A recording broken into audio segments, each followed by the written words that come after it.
Masih baru di channel ini, jangan lupa tekan butang subscribe untuk dapatkan banyak lagi video terbaru selepas ini. Selebriti sensasi Diana Daniel nampaknya tidak lagi berdiam diri tentang masalah rumah tangga dihadapi dengan Farid Kamil apabila terus mendedahkan suaminya pernah melakukan penderaan emosi terhadap anak kedua mereka iaitu Nur Aurora.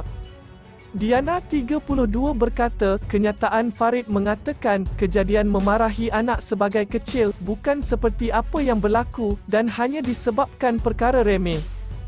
Dia nak tekankan, kata insiden marah anak tu kecil saja, saya nak tekankan di sini, dia dah mula tengking-tengking, baran dengan anak dari malam sebelumnya.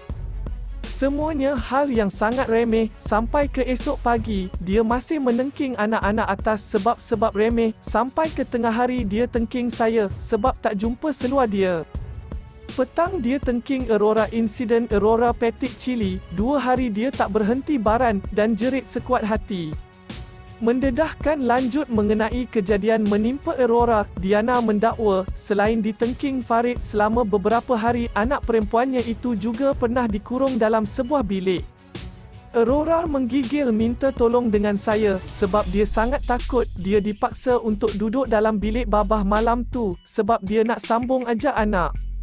Bila saya masuk bilik, anak saya tidur atas lantai depan pintu tandas, berlapik sejadah. Saya jadi terkejut, dahlah ditengking sepuas hati dari petang, dia tak bagi anak tidur dengan saya, yang biasanya rutin, disuruh tidur atas lantai.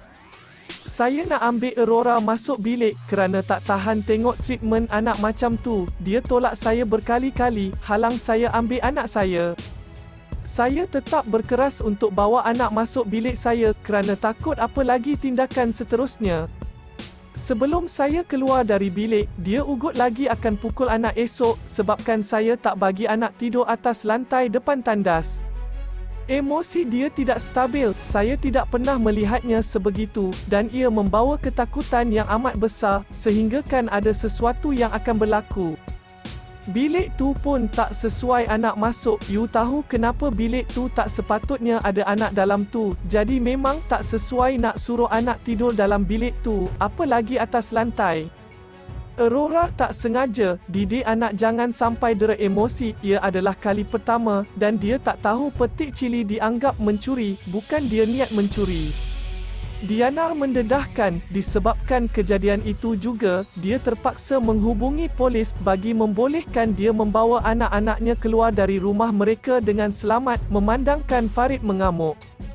Dengan keadaan dia yang tak boleh kawal emosi, saya terpaksa call polis untuk keluar dari rumah, sebab tak tahu apa lagi yang akan berlaku esoknya.